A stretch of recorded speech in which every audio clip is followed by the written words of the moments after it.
G-Force is riveting. G-Force is beautiful. G-Force is intelligent.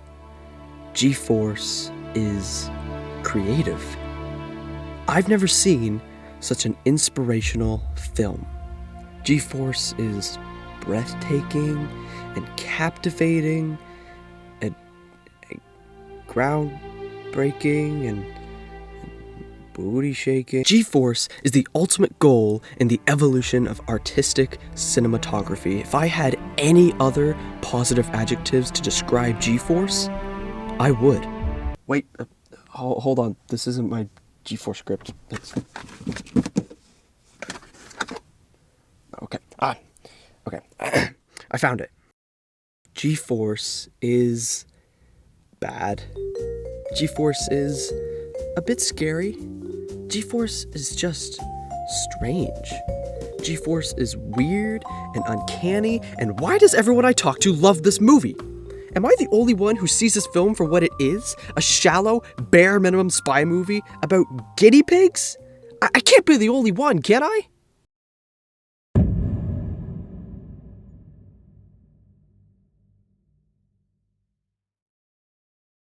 G-Force is a sci-fi psychological horror film produced in 2009 by the Walt Disney Company, written and directed by Hoyt Yeatman Jr. Other notable works of his include... never mind. It looks like his career began and ended on G-Force alone. What a legacy to leave on the world. The movie centers around Darwin and his team of special agents, but instead of people, they're guinea pigs. It's funny because they're guinea pigs. Guys! Darwin, played by Sam Rockwell, and his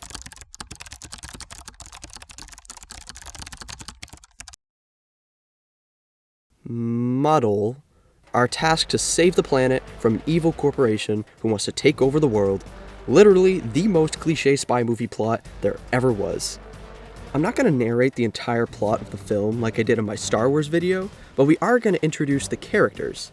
The antagonists in this film are named Saber and Killian, played by Bill Nighy and Will Arnett. Wow, we are 3 for 3 with the actors. Let me say that again. Saber and Killian. The cliche of spy movies having villains with super evil sounding names is very present here, as is, oddly enough, the sexy Latina love interest.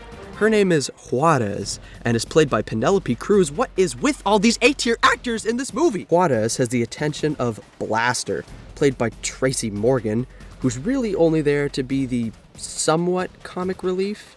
Finally, to round off the cast, we have Hurley, the inexperienced member they found at the pet store, Ben, the human leader of the group, and Speckles, the guy in the chair, so to speak, and notably, the only group member who isn't a guinea pig, but is instead a mole. We'll get to why that's important later. Those characters are played by Jon Favreau, Zach Galifianakis, and Nicolas freaking Cage. What is with this movie?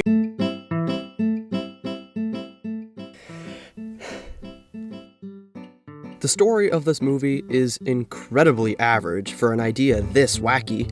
I'm sure you've probably forgot it because 1, it's super simple, 2, it has probably been years since you've seen this movie because there is absolutely no reason to go back and rewatch it now, and 3, some of you, such as myself, presume this movie was just some sort of night terror you dreamt up when you were just a kid, but nope, I'm the messenger to personally tell you that this movie very much exists and it's still coming back to haunt you. It's your average action spy movie.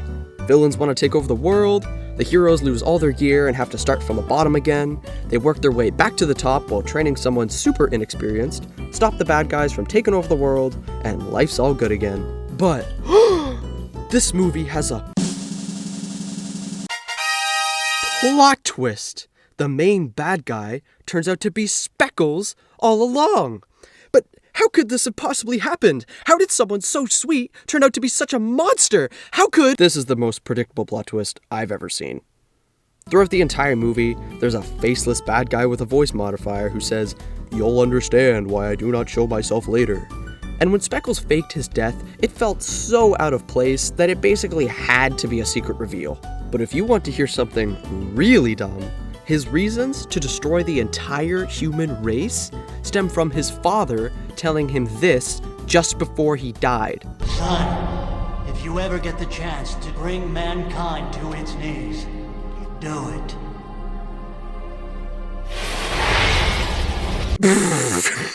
What kind of phrase is that?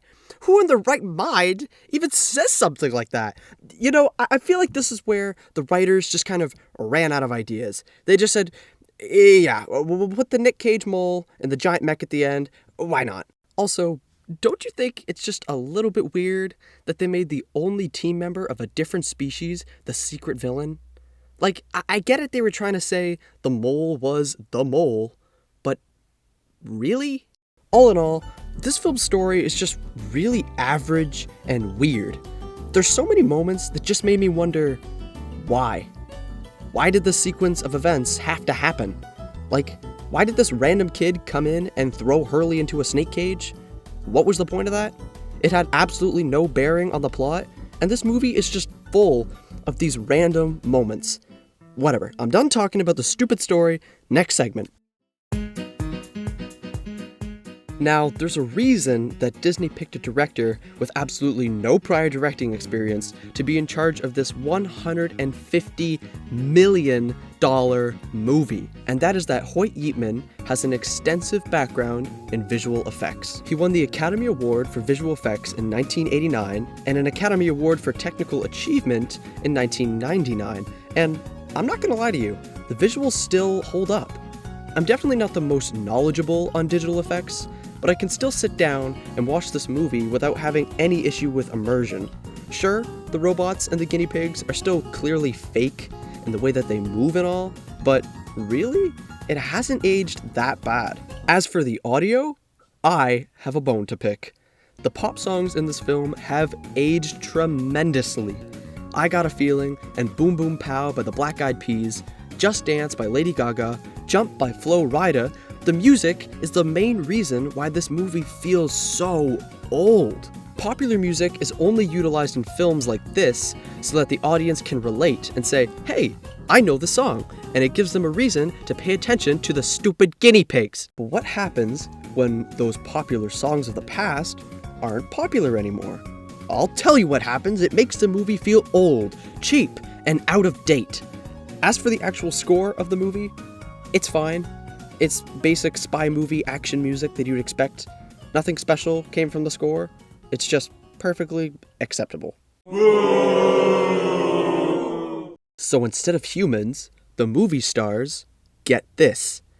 Guinea pigs! This is a pretty wacky gimmick, so you'd expect this movie to be an absolute hoot and holler at the theater, since its premise is just so hilarious. But sadly, despite previous assumptions, this movie is not as funny as you'd think it to be.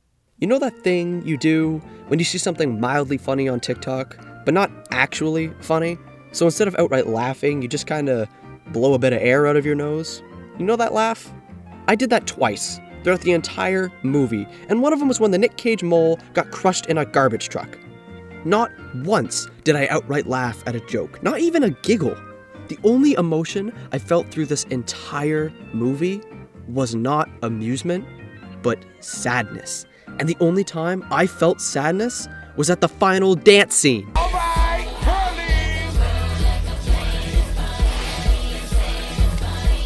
What am I watching? G-Force summed up is a difficult task. But if I had to, it would be this, and this, and maybe even this.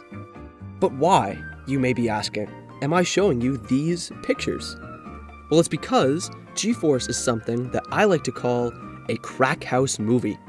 This is a film bought from a gas station that plays for an infant child while their parents snort crack in the other room. Other examples of crack house movies are Space Chimps, Chicken Little, and Shrek the Third. All in all, it's a movie that exists, that's for sure. Despite how forgettable this film was, these guinea pigs will live in my head for quite a long time, and with any luck, they will also make their way into your head too. 3 out of 10 as a Disney movie, 7 out of 10 as a drunk movie. Thank you and good night.